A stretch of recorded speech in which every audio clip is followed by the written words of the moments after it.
All right, we here at the Fishes and Hunters Show. I want just to introduce myself. I am the Doc Israel. In this Fishes and Hunters Show, we will be discussing Islamic destruction. It's going to be a knowledge-packed show. I want to thank everybody for allowing me to do this. Right now, I currently have no callers. And if they call in, they can call in if they want to. I put it up in there for them. But once I go in, family, I'm going in. You know me. All the family that knows me knows that I'm about to come with the heavy bangers, and they're not ready for that anyway right now. Okay? But right now, I want to introduce myself to the family and what this radio program is about. So go to a few scriptures about what is a fisher and hunter, or somewhat what is a fisher and a hunter. Go to the book of Ezekiel, chapter 33.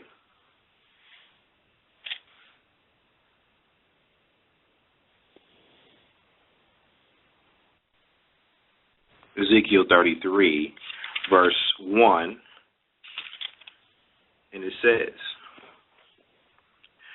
again, the word of Yah came unto me, saying, Son of man, speak to the children of thy people, and say unto them, when I bring the sword upon the land, if the people of the land take a man of their coast and set him for their watchman, if when he hear the sword come upon the land, he blow off the trumpet and warn the people, then whosoever heareth the sound of the trumpet and taketh not warning, if the sword come and take him away, his blood shall be upon his own head. He heard the sound of the trumpet and took not warning, his blood shall be upon him. But he that taketh warning shall deliver his soul. You see, that's important, because I'm going to give you guys the warning right now to abandon the Quran, to denounce Islam. My brothers and sisters, this is the warning. I'm going to keep reading. Let me keep reading. This is a good.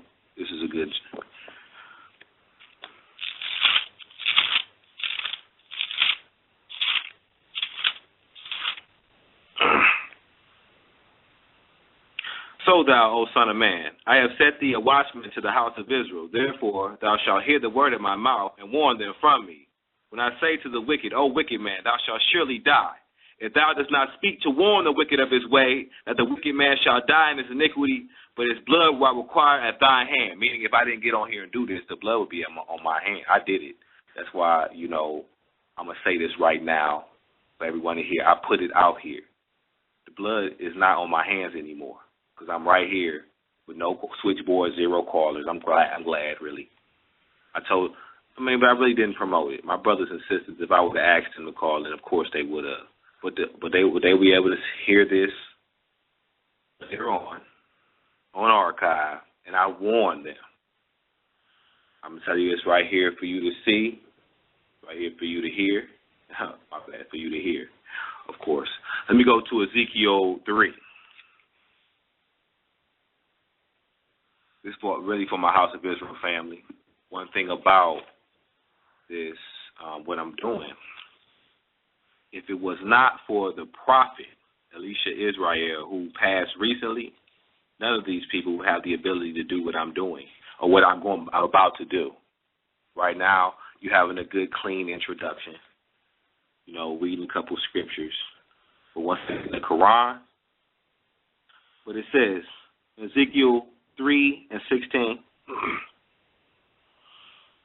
And it came to pass at the end of 7 days that the word of Yah came unto me, saying, Son of man, I have made thee a watchman unto the house of Israel.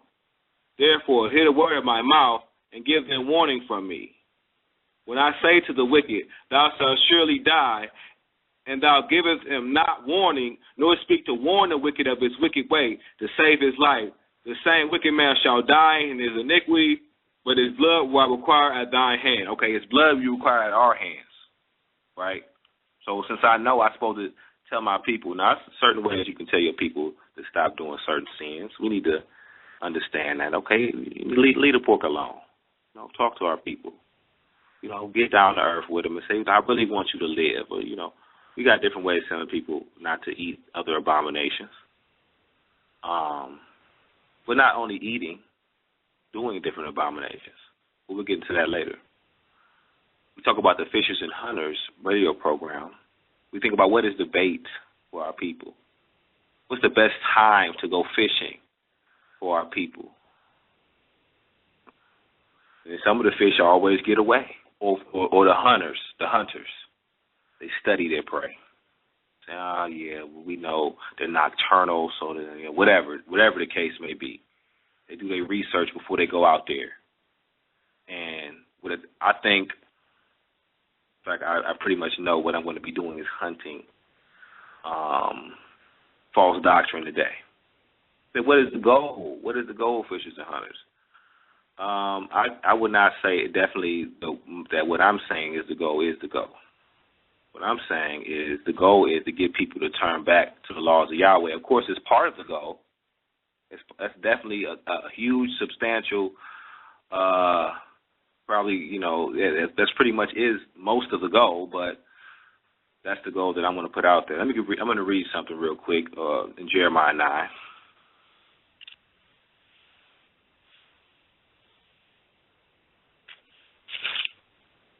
9:23.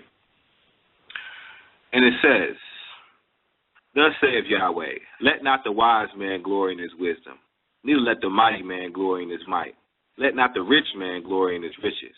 Let him that glory in this, that he understandeth and knoweth me, that I am Yah, which execute loving kindness, judgments, and righteousness in the earth. For in these things I delight, saith Yahweh. I'm not on here trying to glory in the wisdom, because I know it's the only thing, it's Almighty that gave it to me. That's it. And as I read before, the watchman was supposed to tell you, so the blood will not be on my hands at all. But I don't glory in my, getting all prideful and everything. I'm going to read one more scripture. It was 1 Samuel 2:3. 1 Samuel 2:3. I'm going to slow it down. 1 Samuel 2:3. I like this one. I'm going to start reading in verse 1. And Hannah prayed and said, My heart rejoices in Yahweh. My horn is exalted in Yahweh. My mouth is enlarged over my enemies, because I rejoice in thy salvation. There is none holy as Yah. There is none beside thee. Is there any rock like our Elohim? Talk no more exceeding proudly. Let not arrogancy come out of your mouth. For Yahweh is the Elohim of knowledge, and by him actions are weighed. So I definitely hope any of you brothers and sisters listening, and I hope the enemy ain't listening, because this is not for you. Not for any of you Gentile enemies. I don't want you guys to feel like I'm being prideful at all. Like coming up on here, he coming up on the radio trying to. But listen, I got some very important information, and I got some information that if all our people don't have this information, then they will not be equipped. I'm gonna read a couple more scriptures before I get into Islam. I'm about to wail on Islam. Once I pick up that Quran, it's over. But I'm going to read a couple more scriptures, more to Proverbs 14 and 25.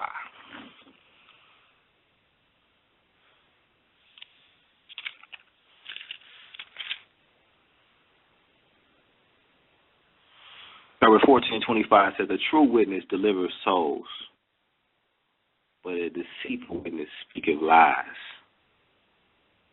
I'm not going to say. I say the only thing, and this is kind of like humbling to say this, but I know it's all Yahweh. Whatever soul I may have delivered was all about Yahweh. It was all Yahweh.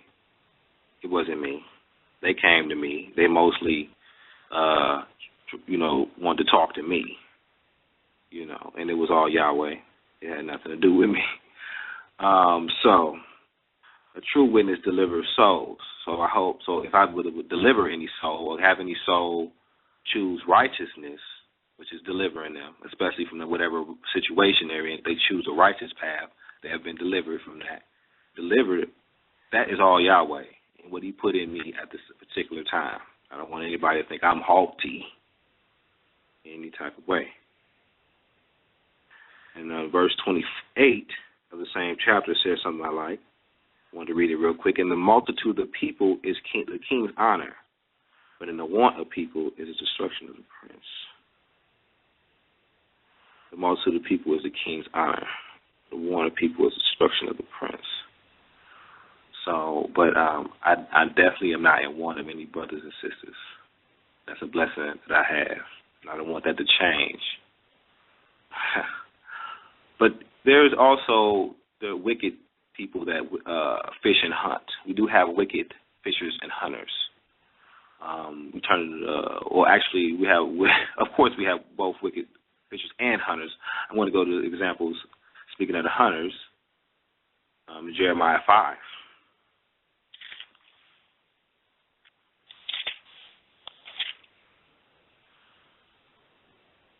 And I'm definitely going to give all honor, to the mighty Yahweh, for teaching through his prophet, the Moreh Elisha Israel, for letting our people do what I'm about to do, for giving us the information to do what I'm about to do to Islam, because I'm very close to my Islamic destruction.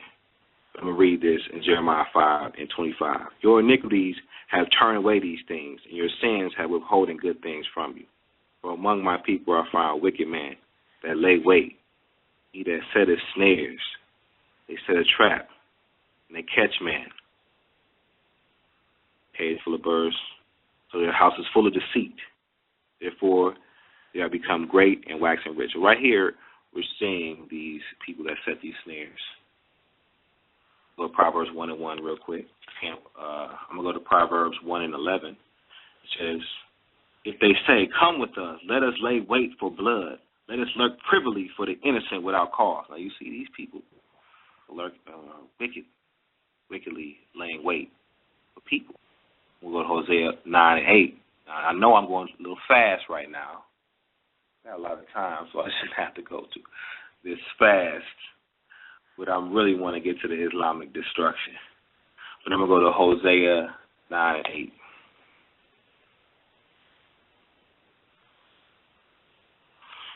I need to slow it down. Take advice. Okay. 9:8. "The watchman of Ephraim was with my Elohim, but the prophet is a snare of a fowler in all his ways, and hatred in the house of his Elohim." So we see a type of hunting. So we see this fishing and hunting can be there can be a Christian minister, there can be a Jehovah Witnesses that go house to house hunting for souls, but to turn them to wickedness, not to the laws of Yahweh at all. And I'm glad to introduce the Quran. Quran. Of course, I'm not introducing it to anyone, but the Quran, I'm going to read something in the Quran to start it all off. I'm going to read Surah 3, Ayah 181. I hope you had your Quran with you. If you don't have a Quran, go to the main library. Go to any library. Please, I'm begging you, open it up. Because once you open it up, once you open up the Quran, then the Muslims have nowhere to run. any type of Muslim, no matter what type of Muslim you are. Because the thing about it is you have to tell them, you have to ask them, you have to request of them as sensible human beings, are you going to uphold this Quran and the stuff that it says and call yourself a Muslim with this type of... Well, let me read a little bit of stuff in this Quran. I'm going to go to Surah 3 and 181. Let me go there.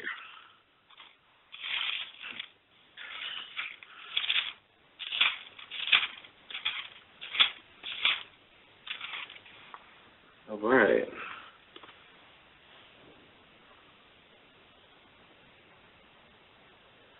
Surah 3.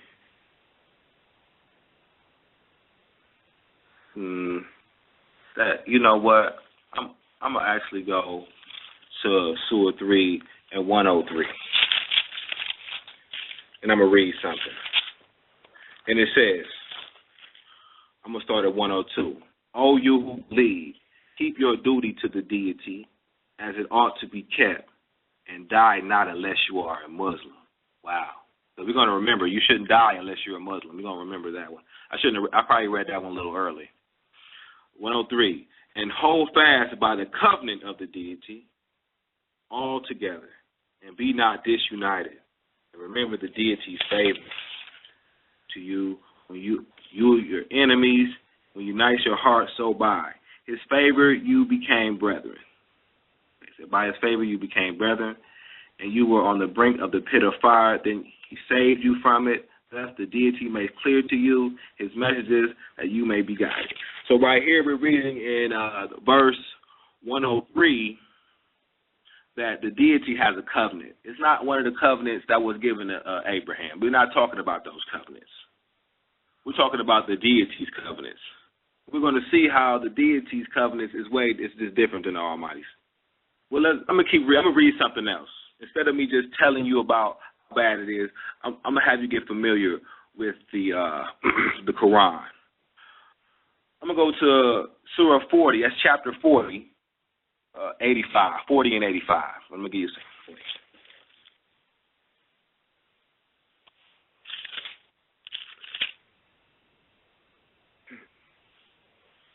Oh man, this is one of my favorite things to talk about the Quran, because this is so much. I just cannot believe, because you know how in our communities there's so much for the black community. You know, I ain't got no hatred for them. I ain't got no hatred for nobody in Islam. You know, it's about, you don't like Malcolm X. It's not. As a brother, I would like to have an opportunity to sit down with him and let him know, if he was still alive or whatever, let him know that Israel, and I'm showing him the stuff in the Quran, but I have no hatred towards Elijah Muhammad or, you know, oh, I hate him, you know. But they taught false doctrine. It was lies. And let me read this. Chapter 40 and verse 85. It says, but their faith could not profit them when they saw our punishments. Such is deity's law, whichever takes its course in the matter of his servants, and they are disbelievers are lost. Okay, right here we're seeing the deity has a law, not Yahweh's law, but it's the deity's law. You want to pay attention to that, because during this presentation, I'm going to show you how basically the deity's laws are contrary to the Almighty's laws in many instances. I do have enough time. If I talk real fast, I might have enough time to show you all of them. No, let me say that I would consider. Let me not. I don't want to say I lied, but yeah, it's so much falsehood in the Quran that I don't think I have enough time to talk about all of it. I'm pretty sure of that. But we see the deity's law. Let's see some lies in the Quran. We go to Surah 3 and 85. 3 and 85. Now, I want you guys to pay attention to this one right here, because it gets kind of crazy in the Quran. I'm going to take you guys on a roller coaster, on a ride. Surah 3:85 says, and whoever seeks a religion other than Islam, it will not be accepted from him. And in the hereafter, he will be one of the losers. You loser, because you're not accepting Islam. You're not accepting eating a camel or washing yourself with dirt. But we'll get to those in a little bit. Okay, he says if anything other than Islam will not be accepted, period. Okay? Well, let's see something in Surah 2, the chapter right before it, verse 62. Let's look at Surah 2 real quick, and we're going to see if they coincide, if they're similar or they're different. Let's read it. 2 and 62.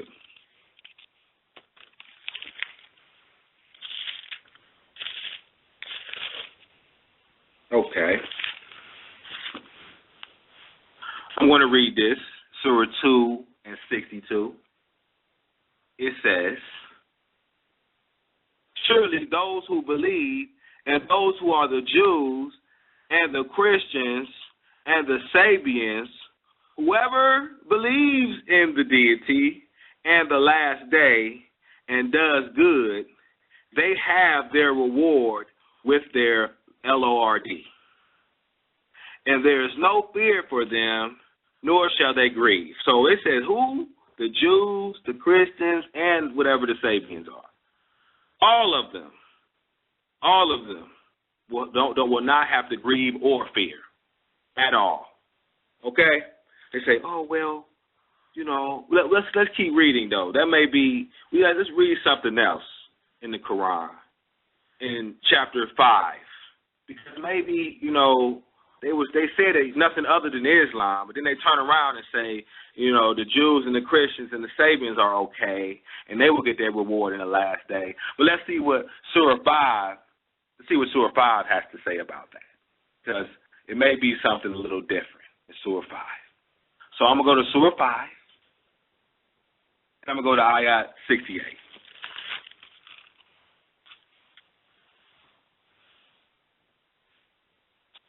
All right. And it says here in Surah 5 and 68, say, oh, people of the book, you follow no good till you observe the Torah and the gospel and that which is revealed to you from your deity, from your Lord. And surely that which has been revealed unto thee from thy Lord will make many of them increase in ordinancy and disbelief.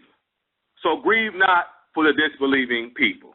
Surely those who believe and those who are Jews and the Sabians and the Christians, whoever believes in deity and the last day and does good, they shall have no fear, nor shall they grieve. Okay, right here again, we're seeing that the Jews, the Sabians, and the Christians will not have to grieve. They don't have to worry. They don't have to choose Islam. They can still be Christian. You can't say, I'm a Christian and Islam.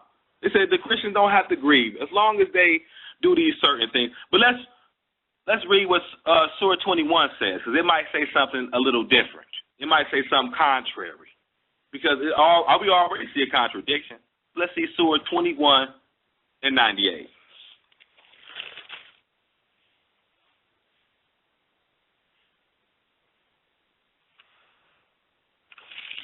This one's short and sweet, but it contradicts what I just read. In Surah 21:98, it is recorded in the Quran to say, surely you and what you worship besides the deity are fuel in hell. To it you will come. Okay? Unless it's pretty clear. You and what you worship besides the deity, that means, they might think you worship Christ beside the deity, are fuel in hell. To it you will come. Okay, so we see that that contradicts what we just read. I'm going to go to another one, and I'm going to go to Surah 3 and 102. Now, we've seen two that said that you can only choose Islam, and that's the only way to go. Then I just brought out two other ones that prove that Christians, Jews, say all of them are still saved. So let me see what 3 said. This is the tiebreaker right here.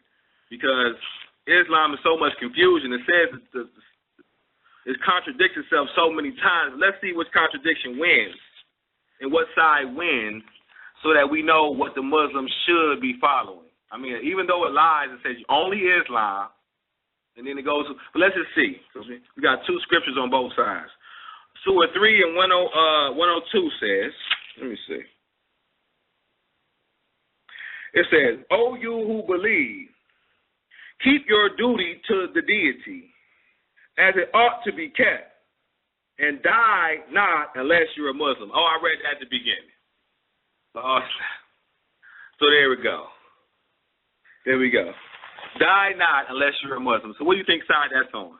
That means only Islam. That means if you go by the Quran, you should not be doing any other religion. We call it religion because it is a religion. It's garbage tonic. But and I love that. I love to talk about Islam in the fashion that I was talking about it because that's the type of confusion you'll see in it. They say the first Islamic slave was Bilal. The first time that Islam went into Africa, it was through slavery. The man's name was Bilal. You know what's funny about that? You know, the Islamic people today hate our people. Those Arabs, the desert Arabs, I'm about to get on in a little bit.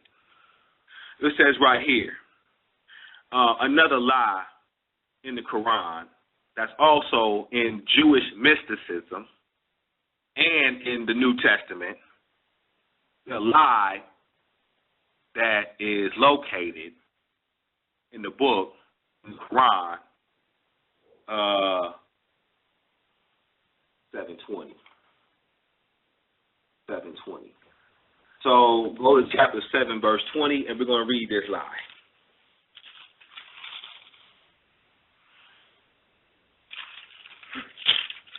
There's so many lies. I really hope you guys get to write these down.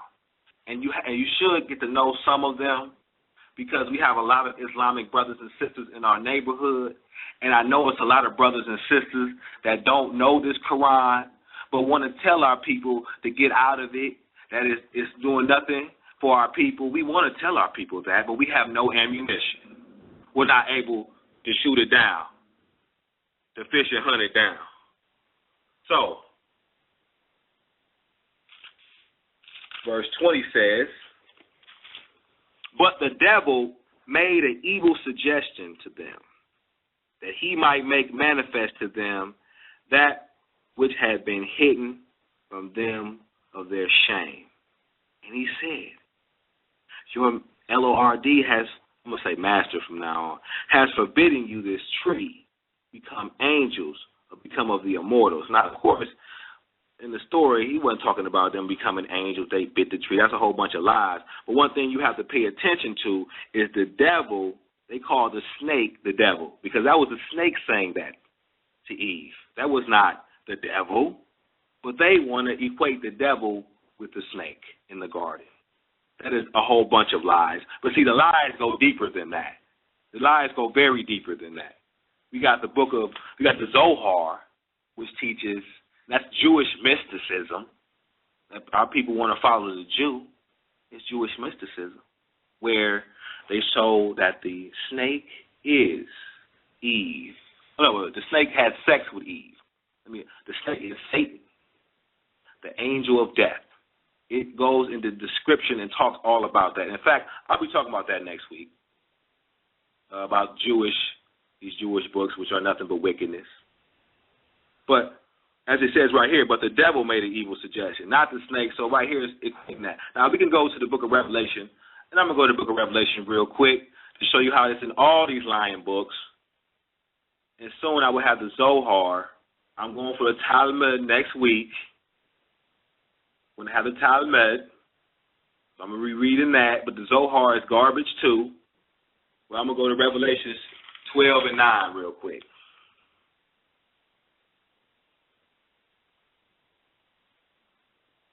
Revelation 12 and 9. The great dragon was cast out, the old serpent called the devil and Satan, which deceived the whole world, was cast out from earth. His angels were cast out with him. You like to say. You love to say that serpent in the Garden of Eden with Satan. But we can go, because the thing about the Quran is there's so many lies. Okay, we know the devil was a snake in the garden, but see, the Zohar goes as far as to say the devil, when the snake had sex with Eve, which is not eating she didn't eat the apple, she had sex with Eve. The snake had sex with Eve and produced Cain. So Cain was not the son of Adam, he was the son of the snake. Abel was the son of Adam.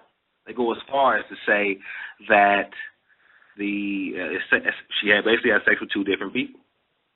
Cain slew Abel, and Cain is basically a descendant of Satan. But the Zohar goes real deep into it. It talks about how the descendants of Satan, Jethro, which was Moses' father-in-law, was a descendant of Cain.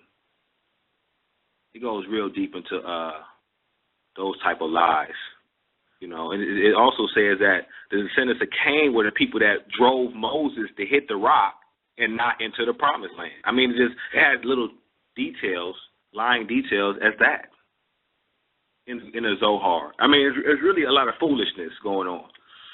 But the thing about these angels in the Quran, you have to get an understanding of all this stuff. Even the angels, there's no rebellious angels. It's about angels having sex with people, having sex with man, producing. The book, what is that? The book of Enoch, those lies, which is coming soon too. Sooner than man.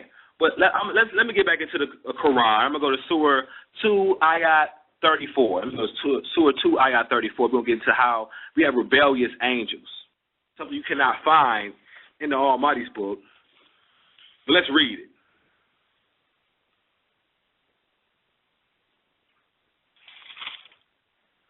Two and 34. Now notice this. I'm going to read this, and then we're going to analyze this. Okay, notice this. And when we said to the angels, be submissive to Adam, they submitted, but Iblis did not.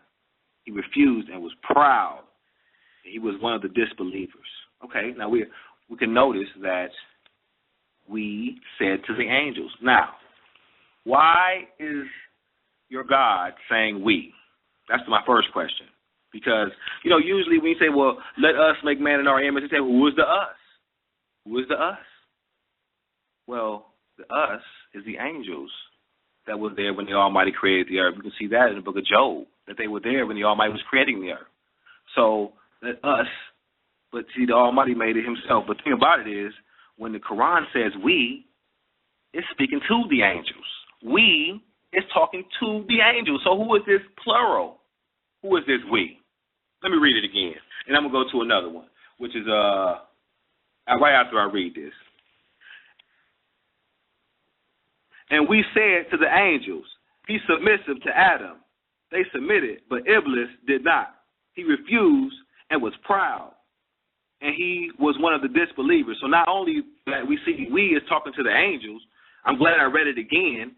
We also see that we have this rebellious angel. We're going to see that. We just read that in the book of Revelation. We got a rebellious angel getting kicked out. We have rebellious angels who think they can fight against the Almighty. I didn't even write down where it was in Jude. I should have wrote down where it was at in Jude, where they locked up the angel.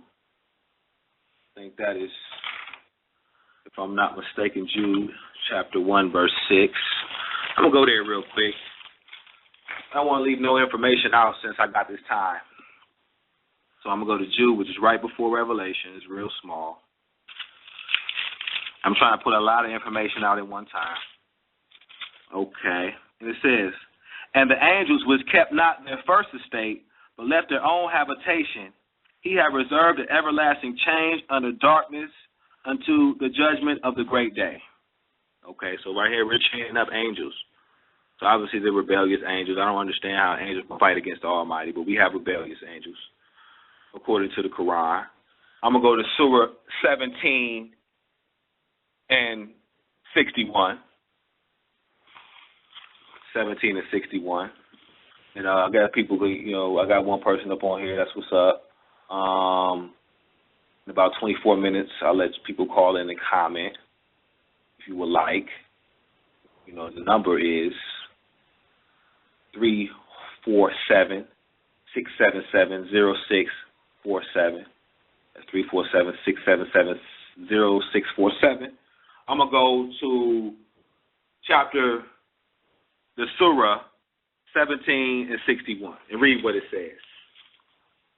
And I'm going to say one more time, if it was not for the Moray Alicia Israel, nobody will be doing this. Not me, not all the Morays that teach me. They would not have no ability to do this at all. Well, probably, the Almighty works. If it wasn't Alicia, he brought another prophet to do it. But I'm glad he brought that particular prophet. Let me not talk like that. Chapter 17, that's what that's why I get in trouble for just blabbing. Chapter 17, verse 61. And when we said to the angels, be submissive to Adam, they submitted except Iblis. He said, shall I submit to him who thou created of dust? So right here we're seeing this pretty much the same thing in a different chapter. We're seeing how we is talking to the angels, and we're seeing how a particular angel wants to be rebellious to what the Almighty said, or what the so-called Almighty said, which this is the false Quran deity. So he said he's we. We're trying to figure out who is the we. That's kind of crazy. But we're going to figure out who is the we. Let's go to Surah 22.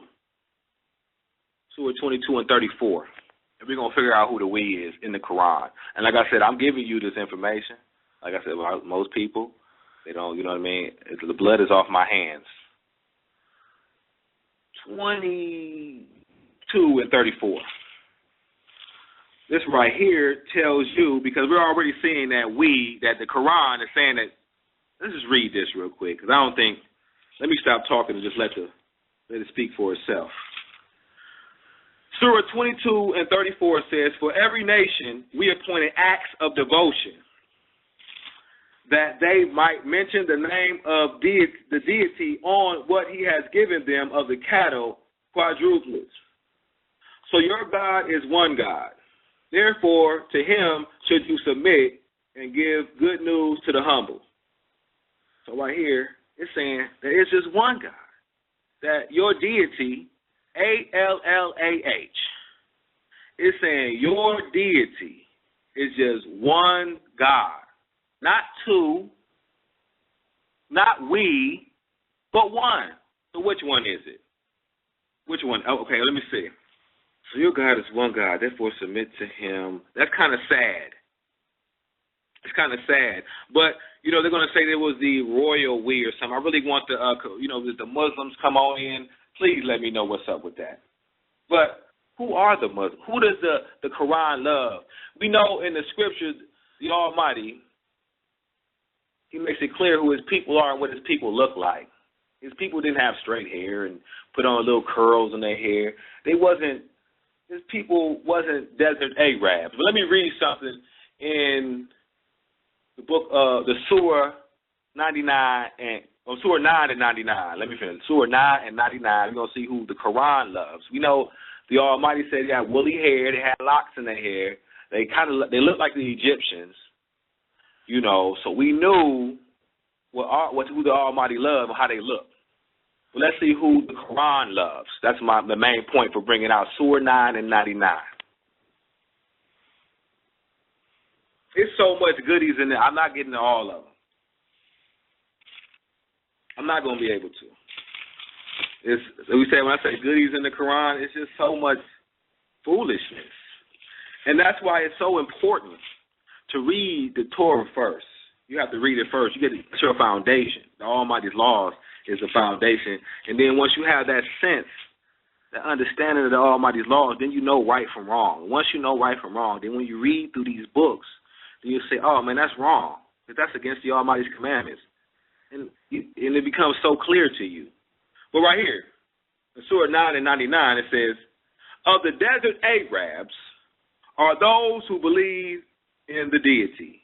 Now, of course, every time I say the deity, I'm talking about A-L-L-A-H. I don't think I have to go through this with family, why I don't say the false deity's name. I think this is the advanced class family. You know what I'm saying? If you're fishing and hunting brothers and sisters, If you don't tell them some stuff before they listen to this broadcast, they should, But let me read this. It says, of the desert Arabs are those who believe in the deity and the last day, and consider what they spend and the prayers of the messenger as bringing them nearer to the deity.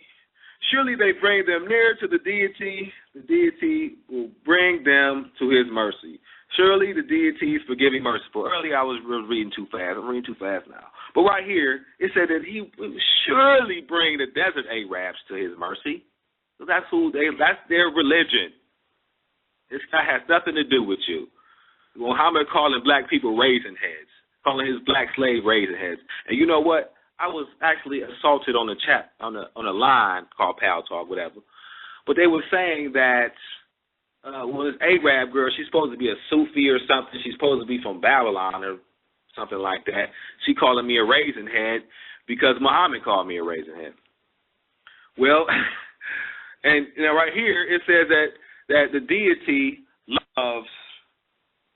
Let me see. It said the desert Arabs are those who believe in the deity in the last day. So he loves the desert Arab. I want to read something in the book of Surah 5 and 6 with those desert Arabs who like to harass brothers. Surah 5 and 6.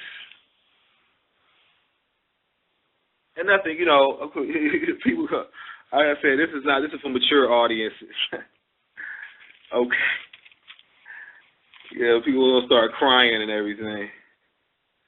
I'm gonna show something real quick after this, but let me go to Surah 5 and 6. It says, "Oh, you who believe." This is talk. When you raise up for prayer. So right here, when it said when you raise up for prayer, I'm gonna stop right here. This is chapter 5, verse 6. I'm gonna stop right here. When it said when you raise up for prayer, that's 5 times a day for a Muslim. Am I correct? But we have 5 times a day, so they have to do that 5 times a day, pretty much wherever they're at. If they're at work or, they stop at a McDonald's or whatever, or they're driving, and it's about that time they got to pull over and get the truck stopped. Okay. It says, you rise up a prayer, wash your faces and your hands up to the elbows, and wipe your heads and wash your feet up to the ankles. Okay, so it'll let you know all the different places that you have to wash before you pray for a Muslim. This is important to know the details of how, the Muslims are supposed to do their thing. You see this. Because we got 16 more minutes to, people, if they want to talk, they can call in and everything. Hope everything's good. Let's see. I'm going to keep reading it, though. And if you are under an obligation, then wash yourself. If you're sick or on a journey, or one of you comes on a privy and you have contact with a woman, and you cannot find water, you take yourself pure earth and wipe your faces and your hands wherewith. The deity desires not to place a burden on you, but he wishes to purify you, and that he may complete his favor on you, so that you may give thanks. So right here, we're seeing that, Muslims are obligated that when they got to wash, when they got to pray, they have to wash certain areas of their body. They have to make sure they're clean. And let me read through the list, because we want to have a good, thorough understanding of this, because we don't want any Muslim to try to slip away from this. It says, and if you are under an obligation, so we go to A. It said performing, you're under obligation, then wash yourself. If you are sick or on a journey, or one of you comes on the privy. Now, I'm thinking the privy is the bathroom. Muslims, please call in. Privy, it said, or you who have contact with women and you cannot find water. So what contact would you have with women that they would have to say that you have to bathe yourself before you pray? Would it be contact of, come on, we are intelligent human beings here. So it says, and if you cannot find water, see, it's funny how it says contact with women, and if you cannot find water, bam, right there, letting you know, if you had contact with women, and like I said, I know this is for mature audiences, but I'm gonna keep it PG. If you had contact with women and you can't find water, betake yourself pure earth and wipe your faces and your hands wherewith. Okay, that means if you just had a contact with a woman, you can imagine what part of your body would need the cleansing process. We have to, take the cleansing process, or you in a privy. Now, is that the bathroom? And I wonder, what kind of dirt is this? What kind of dirt, do you use? Now I was told, because I got in a conversation with a Muslim. I like to I like debate, because of the prophet, he put it in you to. But basically, I was talking to a Muslim, and they were trying to defend this one right here, and they said that some sand can actually exfoliate your skin, causing the skin to fall off, which creates a cleaning mechanism. He tried to sound smart with it, but no, not if you had contact with a woman. I don't think you can wipe sand, and the sand would absorb. No, I couldn't even scientifically. I'm somewhat of a scientist. Scientifically, I can't imagine that. You can't do that. You have to find water, but.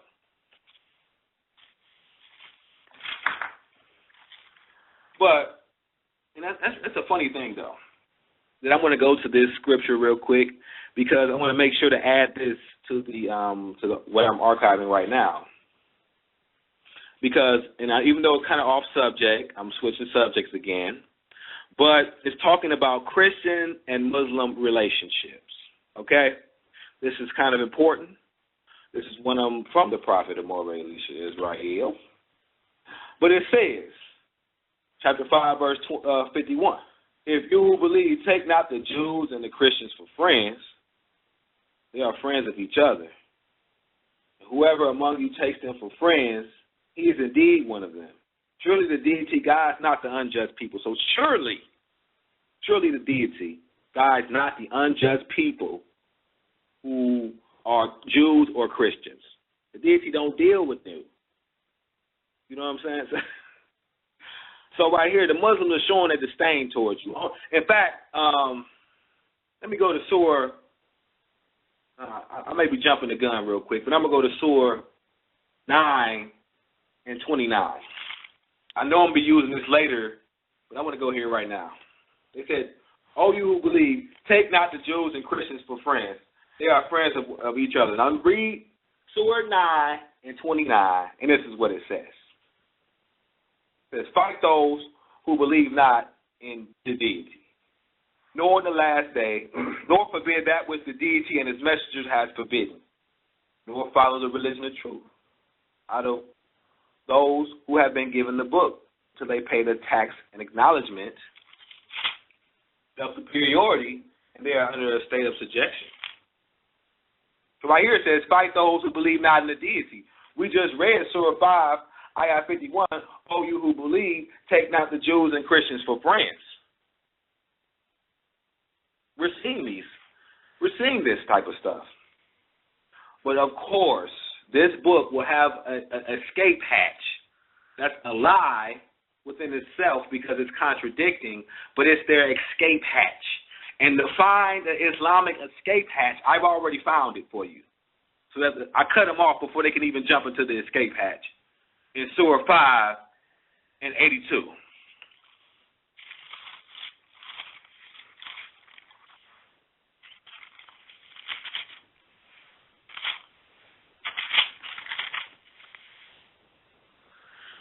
Surah 5 and 82. I know that I'm going a little fast, and of course you guys can type this in Google.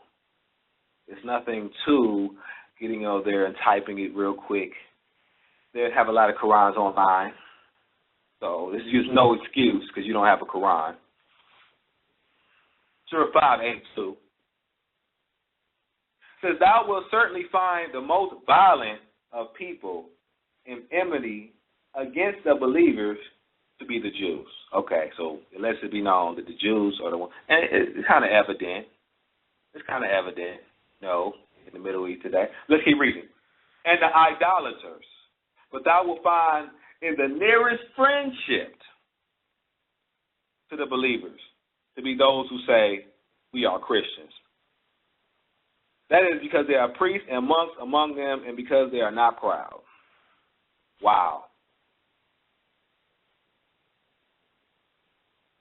Wow. we're seeing that we'll find the most violent of the people of envy against the believers to be Jews and the idolaters. Now we'll find nearest and friendship to believers to be those who say we are Christians. So we're seeing this. We can move on, though, to another subject about how the Quran, if you read the Torah, in fact, go to Leviticus chapter 11. I'm going to Leviticus chapter 11. And I'm going to read the Dietary law because I'm going to show you how the Quran goes against the Dietary law directly against the Almighty's laws. So we're going to see a direct violation of what the Quran does. Okay. That is Leviticus. Let me start at Leviticus 11, though. I'm going to start at verse 2. Speak unto the children of Israel, saying, These are the beasts which ye shall eat among all beasts that are on the earth. Whatsoever part of the hoof and is cloven-footed and cheweth the cud among the beasts, that shall ye eat. Nevertheless, these shall ye not eat of them that cheweth the cud, or them that divide the hoof, as the camel, because he cheweth the cud, but divideth not the hoof, he is unclean unto you. Right here, we're seeing the camel. Not only is the camel mentioned in Leviticus chapter 11 as being something we cannot eat at all, but it's the first animal mentioned. And it's probably mentioned for a reason. We got the rabbit next, and then we have the pig. Well, we have camel first, but let's read the Quran and read what the Quran says about eating camels. I'm going to go to Surah 6 and 144.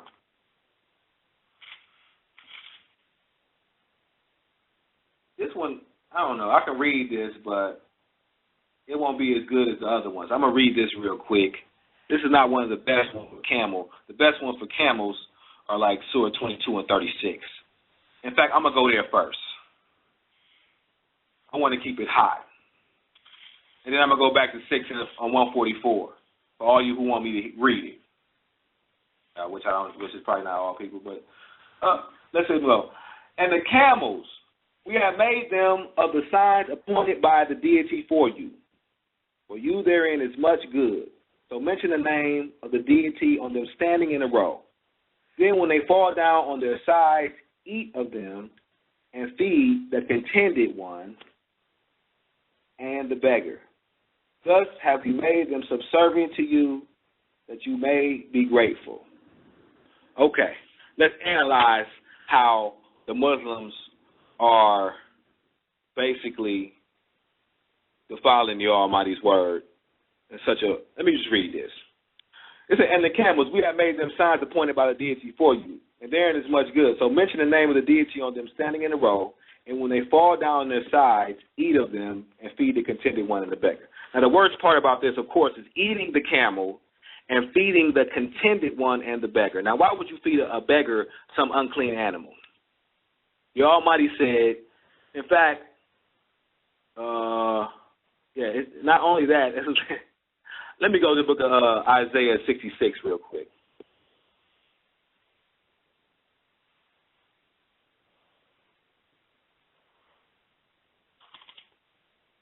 Isaiah 66 and 15. And it says, for behold, Yahweh will come with fire, and with his chariots like a whirlwind, to render his anger with fury, and his rebuke with flames of fire. I'm reading too fast. But right here we're seeing that Almighty is angry, upset, because when camels fall down in a row, a Muslim will tell you to eat it. But that's not the only reason. Let me keep going. For by fire and by a sword will Yahweh plead with all flesh, and the slain of Yah shall be many.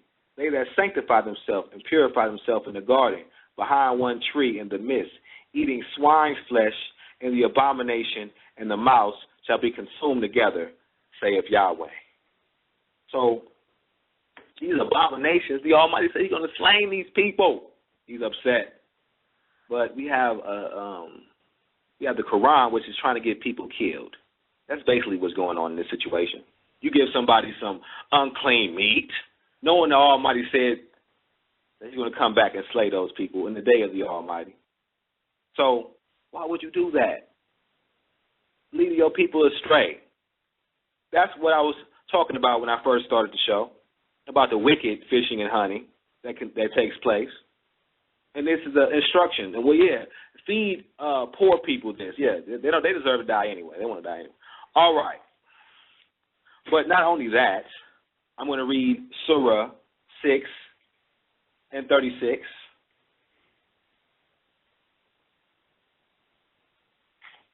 And 36. I think about 3 minutes. If you all right. 6 and 36.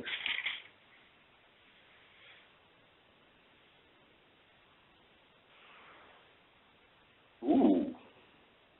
Wait. That's funny. No, go to 6 and 144. Yeah, let me just go to that one. And the camels of two and the cows of two, say, has he forbidden 2 males or 2 females, or that which the womb of 2 females contain? Or were you witness with Allah? Ooh, I said that name. Oh, man. But please forgive me, y'all. I'm reading this book. That's the dangers of reading this book.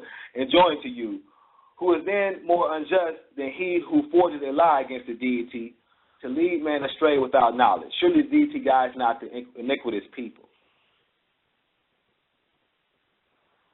Wow. Let me keep reading, though. Say, I find not in that which revealed to me aught forbidden for eater to eat thereof, except that it dies of itself, or blood poured forth, or the flesh of swine, for that surely is unclean. For what is the transgression other than the name of the deity have been provoked on it? Whosoever is driven to necessity, not designed, nor exceeding the limit, then surely the deity is forgiving, merciful. Now, I'm going to tell you, this deity right here, this Islamic deity, you'll be forgiven, merciful if you prostitute a woman, or one of your slaves. Be forgiven, merciful. You know what I'm saying? If you eat the wrong, you'll be forgiven, merciful if you do any type of wickedness. Well, if you really didn't want to do it, if it really wasn't in your heart, well, the deity will be forgiven, merciful. But don't take my word for it. I have different scriptures in different surahs in a little bit. Don't worry about that. Right here, the lie that is saying in the Surah 6 and 145, it says, I find not in that which revealed to me aught forbidden for eater to eat thereof, except. So these are the exceptions.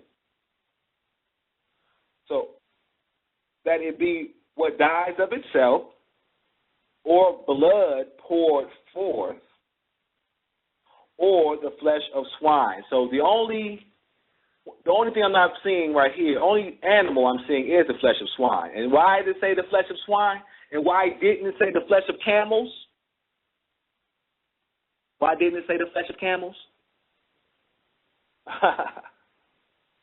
We see that this book, as I've shown before, when I first started the Islamic destruction, I went to a surah, I think it was a surah 40, I believe, where it was talking about the deity's law. The deity's law is different than Yahweh's law. We already see this. Of course, you're not supposed to drink blood, so that's good. Eat anything that died of itself, that's good. We're not supposed to do that. You know, or the flesh of swine, good. Well, that surely is unclean. Or what is a transgression other than the name of the deity? Well, let me read this again. Or what is a transgression other than the name of the deity have been invoked on it? So right here, it's letting you know, don't invoke the name of JC. You know, a lot of Muslims, they go to Christian households of their family, and they pray JC all over the food. A Muslim's not supposed to eat it. But, let me see. It gets better and better. I'm going to leave it alone. But as we see right here, it does not say the flesh of a camel. It doesn't say the flesh of a porcupine. It doesn't say the flesh of a gerbil, as the Moray said. It doesn't say the flesh of a gerbil at all, because you can eat that. In Islam, I know people from Islam that eat all types of abominations out of the sea. Crab, lobster. I'm going to say it's all of them. Of course not. Of course not a majority. But see, they don't have nothing against it. It's nothing saying you cannot eat it. Like I said, nothing saying you cannot eat the camel. It tells you to eat the camel. But I digress. I want to go to Surah. I'm going to go to Surah 6. This is an important surah. Oh, wait. It's past time here. Okay. This episode right here, I mean, well, if you're a brother and sister, you want to text me first. I have a lot more stuff to go over, but let me see. But if you want to talk, you can talk. If you don't want to talk, pray with me. If you want to talk, you put your hands up now. Now time to speak. You can call in the radio program, 347-677-0647. You can call in. It's up to you. But I'm going to go to Surah. I'm going to go to Surah 39. Surah 39 and 60. It's something very important because earlier I was talking about what the deity loves. The deity loves the desert Arabs. So we know that. Let's see who the deity does not love. Let's go to Surah 39 and 60. We read this. On the day of resurrection, thou wilt see those who lied against deity. Their faces will be blackened. Is there not in hell an abode for the proud? So their face will be blackened. Yeah, their face will be black. You know, that's the ones who lied against the deity. Their face will be black. But we go to another one, and that's in Surah 3. Sewer. That's what I call. It's a sewer. It's garbage, but Surah 3. And go to 105. For clarity. We'll go to Surah 3, 105. In fact, 106. Let me read this. On the day when some faces turn white and some faces turn black. Then after those whose faces are black, did you disbelieve after your belief? So taste the chastisement because you disbelieved. Taste the chastisement, you black-faced individual. Let's see. Next verse says in verse 107, now for whose faces are white, they shall be in the deity's mercy.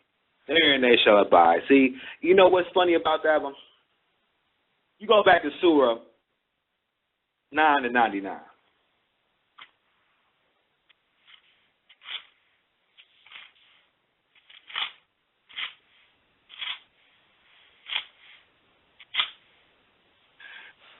And it says, of the desert Arabs are those who believe in the deity and the last day, and consider what they spend in the prayers of the messenger as bringing them near to the deity.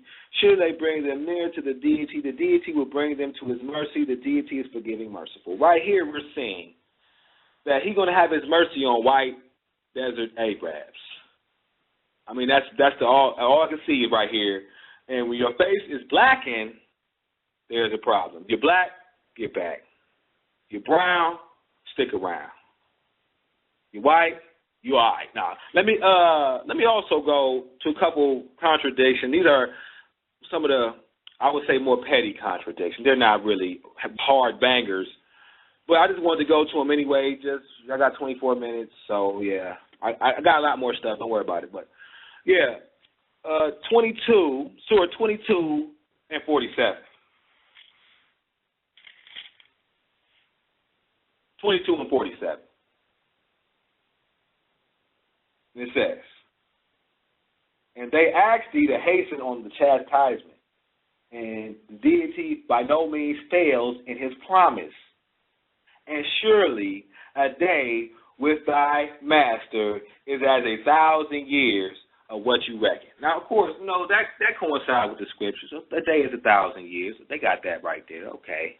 Okay, we see that. Let's go to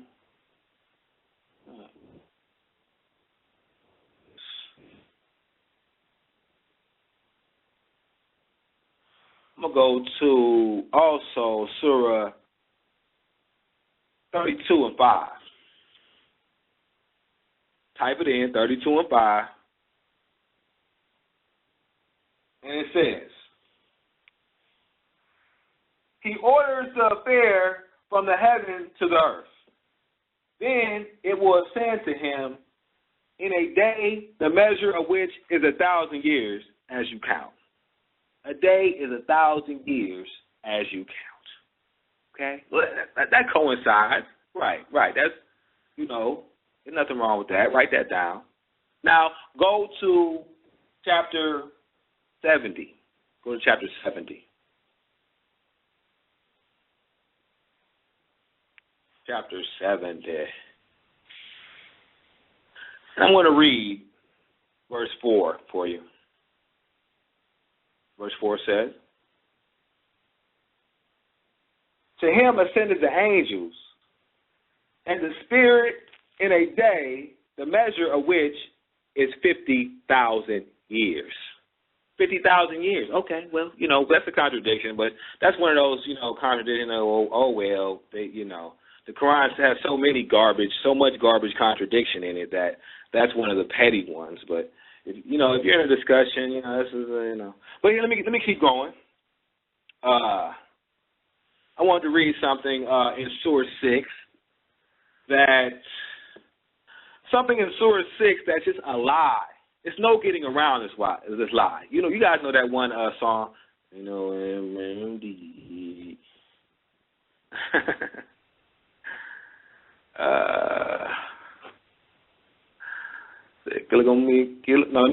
that right here is Surah 6 and 38. 6 and 38. There's no way around this one.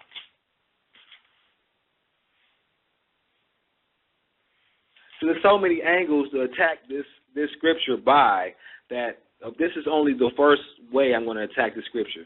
In the future, I'm going to have different ways of attacking this particular scripture and showing it to be lies, doctrine of lies and deceit. We go to Surah 6 and 38. Surah 6 and 38. Thank you. I'm having fun. All right. I'm going to keep it.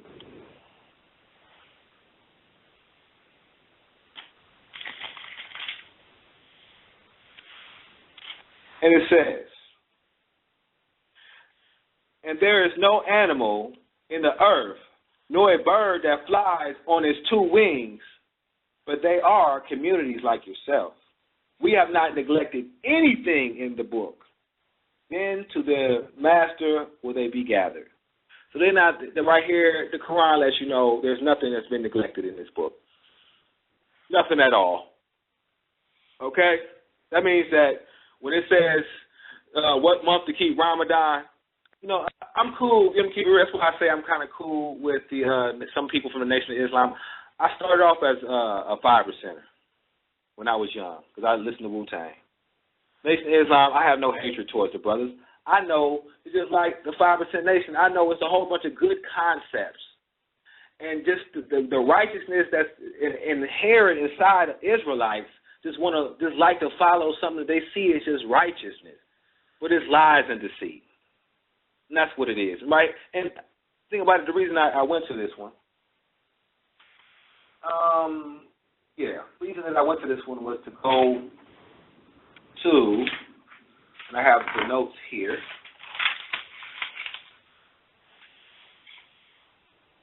I'll just ask the question.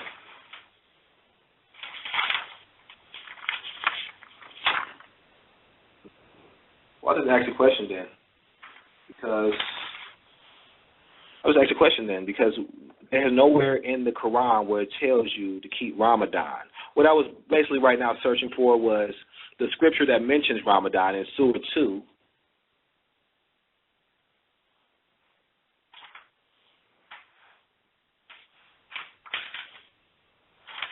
And in fact, it's in Surah 2 and 185. And I'll show you the only place where it mentions Ramadan, and it doesn't mention when to keep Ramadan. You see all the, we keep Ramadan. We fast from sun up to sundown. That's good, though. It's good to fast from sun up to sundown. That's good. That's the day period. And we'll get on day and night, too. Oh, I love that subject. I love day and night subject. So many people want to go against that.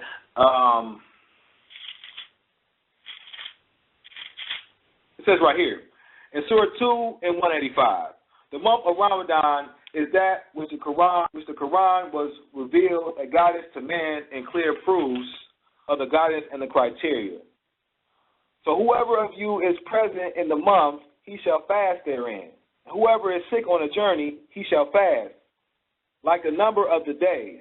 The deity desires ease for you, and he desires not hardship for you. And he desires that you should complete the number and that you should exalt the greatness of the deity for having guided you and that you may give thanks. But the month of Ramadan is different to different people. I mean, their whole calendar is messed up. And the Nation of Islam keeps it, well, they used to keep it. I don't know if they continue. They keep it in wintertime.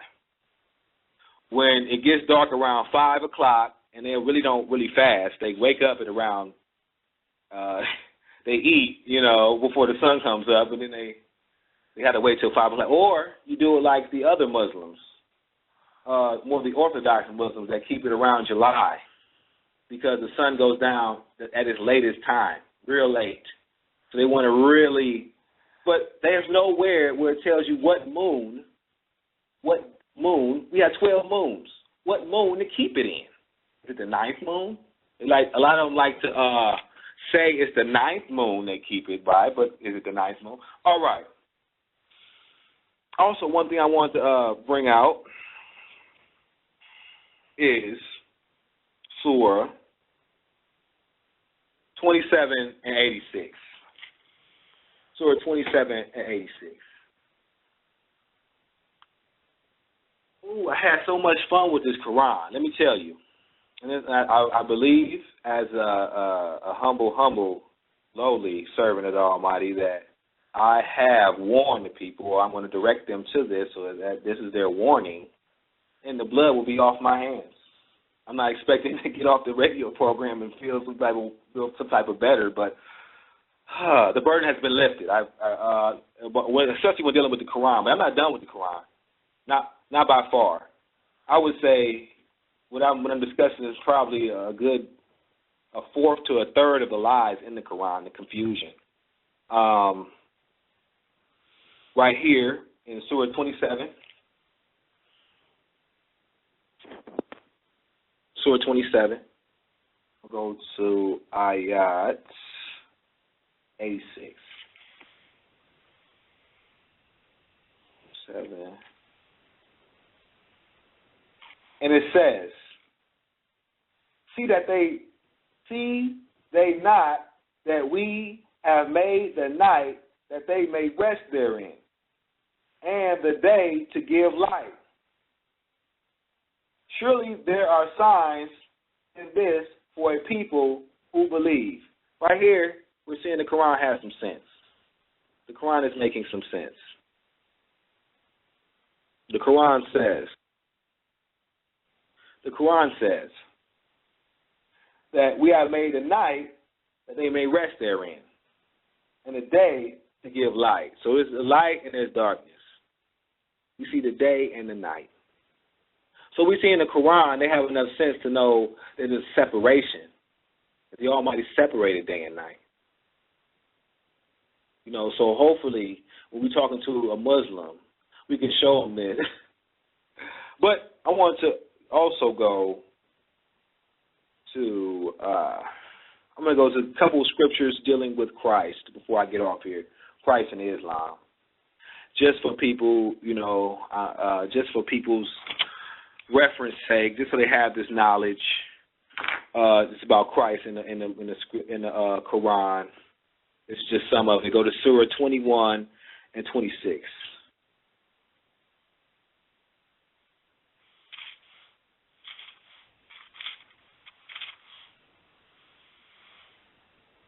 And they say, Beneficent has taken himself a son. Glory be to him. Nay, they are honored servants. So right here, it's talking about Christ's situation in Surah 21 and 26. It says, and they say, the Beneficent One has taken to himself a son. Glory be to him. Nay, they are honored servants. So, also, I'm going to read Surah 6, Ayat 101. Hey, one of the brothers, Surah 6, Ayat 101.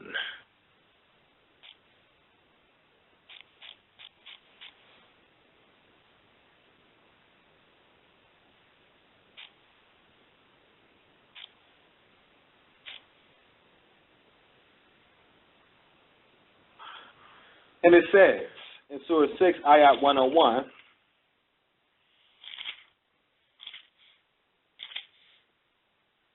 wonderful originator of the heavens and earth, how could he have a son when he has no consort? And he created everything. He is the knower of all things. So how could he have a son? He has no consort. Now, that's kind of stupid because the Almighty does have a son, it's Israel, but we see right here it's definitely talking about Christ. You know, basically, they're talking about Christ. Try to let it be known he does not have a son. Okay? These times. But you go to Surah 18, you see something very interesting. Surah 18.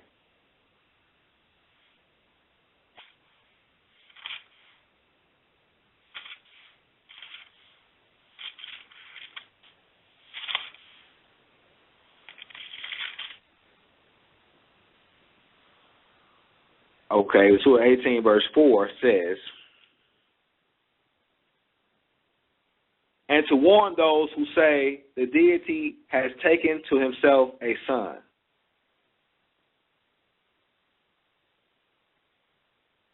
They have no knowledge of it, nor had their fathers. Grievous is the word that cometh out of their mouth. They speak nothing but a lie. They say that the deity, A-L-L-A-H, has taken to himself a son. They speak a lie right now. So this is what the Muslims want to tell a Christian. You speak a lie. This is where the hatred comes from, okay? Stuff like that. But they speak nothing but a lie. This grievous stuff that comes out their mouth. You go to Surah 112, and verse 3 says, he begots not, nor is he begotten. So he doesn't begot anybody. There's more scriptures that attack Christ, but I don't have that much time left. So I'm going to go to an interesting scripture. It's going to be in Surah 9, Ayah 38. 9 and 38. And it says, O you who believe, what excuse have you that when it is said you to go? Let me stop reading. It says, O you who believe, what excuse have you that when it is said to you, go forth in the deity's way, you should incline heavily to the earth? Are you contented with this world's life instead of the hereafter? The provisions of this world's life is but little as compared to the hereafter. Right here, we're seeing the Quran is doing a psychological thing like the Christians do when they lie at these funerals. They say, oh, well, they're going up to a better place.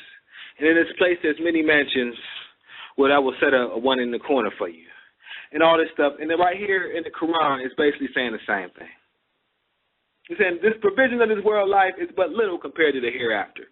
When you die, that's why I said earlier, go fight those who believe not in the deity. Fight them. You got so much in the Quran telling you to hate them. But they're not your friends. Don't take them as friends. The provision of this world life is but little compared to the hereafter. So it's basically selling you that dream. That in the here, oh yeah, and I don't have enough time to get into that. But, okay, the Muslims hereafter is basically talking about gardens. It's not heaven, but it's gardens. It's actually scriptures, and it talks about how in these gardens there are going to be different rivers and things of that nature. Talk about how many virgins or whatever, but but this garden also, it says, first of all, it says it's one garden, then it says it's multiple gardens. Okay, so it's different. That's contradicting. But also, when this garden, it also tells you that it's going to have rivers of wine. But you know, I guess they say it's not an alcoholic wine or whatever. And but you're not supposed to drink any type of alcoholic beverage. But you know, and regarding to these rivers, and I'm gonna get into that a later date. But that's a very contradicting and wicked system. You can imagine when you talk about Christians and going up to heaven and having wings and be like the angels and all that. That's their lie. Well, in the Islam, gardens is their lie. So that is something to discuss because that's the promise that they're giving these Islamic characters that's having them go and murder themselves, and you know, with bombs and things of that nature. So giving them promises of a certain thing. So we have to get into. I'm gonna get into these gardens at a later time. I'm not gonna let this Islamic thing go. Of course, I did not even get to half the lies, and I'm still not done right now. I have a little bit of time left. So, right here, but I did want to say something real quick. Brother was telling me about how police investigate brothers' income. So police, if they don't know how you're getting your income, they're going to investigate it, and if they believe that it has something to do with a drug, they will just take your stuff. Regardless if they find the evidence or not, they just take your stuff. I think that's wicked. I think that's also that's targeted in our community. I was just discussing with a brother because I like to discuss things with different brothers. You know, because I'm a people's person myself. Also, I had a discussion about sodomites. And there was someone was telling me that there was a sodomite gene, but you know, scientifically, you know, we do testing on animals and different genetics. You know, they put genes in different things, but they say there's a particular sodomite gene that you're born homosexual. Okay, and I asked them a question. I said, okay, if this gene, because obviously they would test this gene out or whatever, they would do testing if they can actually find this gene, and they would say, okay, well, what if we put this gene into a monkey or the whole monkey population? Let's just say we just started breeding homo monkeys. How long would these monkeys last? How long would I mean, it's a gene. Seriously. I want to go and read something. I want to read Surah 4 to end it off. This is one of the classics. So I'm going to end it off with a classic. I shouldn't end it off like that, though. I don't know. I should show I could show a whole bunch of other stuff I'm looking at. Well, let me end it off with the classic. Will you beat your wife? Surah 4 and 34. I don't know why I'm saying it. I got 5 more minutes. I don't know why I'm saying it. Surah 4 and 34. This is a classic for you women who are. I'm gonna tell you, most of the men that are Islamic, they don't believe. They don't even read the book. I didn't read the book when I was a 5%, so I don't think they're beating on him. But some of them are. Some of them actually believe this is the truth, and that's what you're supposed to do with them. And they have a culture surrounded by it where supposedly you're supposed to get a mishwak. What I've heard before is a small stick and hit your wife with a small stick. But let's read this. Surah 4 and 34 says, when men are maintainers of women, with what the deity has made some of them to excel others, with what they spend out of their wealth. So the good women are obedient, guarding the unseen as the deity has guarded. As to those who on part you fear desertion, admonish them. Leave them alone in their beds and beat them. So if they obey you, seek not the way against them. Surely the deity is exalted grace. So right here lets you know you can beat them. So that is nothing you guys didn't know. But I think in the next episodes I'll be going over very important things in the Talmud and in the Zohar. It's some very wicked, a lot of wickedness in the Zohar. The Zohar was developed in Western Europe. As I said before, it talks about how the serpent injected Eve with, you can imagine, to produce Cain. Jethro was a descendant of Cain. In the Zohar, it says Gentiles are beasts. I'm going to the other stuff later. The Talmud is what I feel is the origin for the lie that the Sabbath starts Friday at sundown, which it says in the Talmud, chapter 1, Mishnah 1, so that we go to the origins of that lie and show how it's a lie. But not only they cannot do that on a Sabbath day, they cannot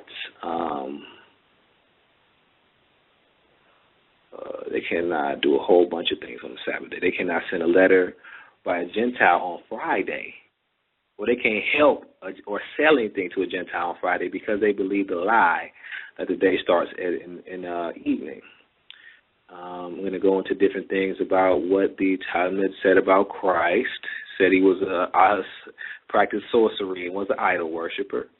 He led Israel astray, and that Christ was being immoral towards a woman the way he was looking at her. I don't see, even though that's not big. The next one wasn't as big as the first one.